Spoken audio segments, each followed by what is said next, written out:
Ну что вы, метеозависимые кошечки? Вот, выспался Барюша.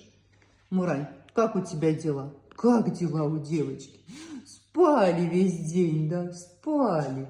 А Чулпаша, вот косоглазую девочку. Вы не знаете, город Волоколамск, никто не терял бы такую красивую девочку? Может быть, ее вернуть вам? А нетушки, мы не вернем. У нас Чулпаша всех кротов разогнала. Нам самим такая кошка нужна, красивая, сиамская.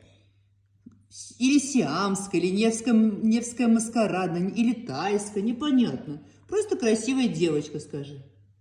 Лапулька.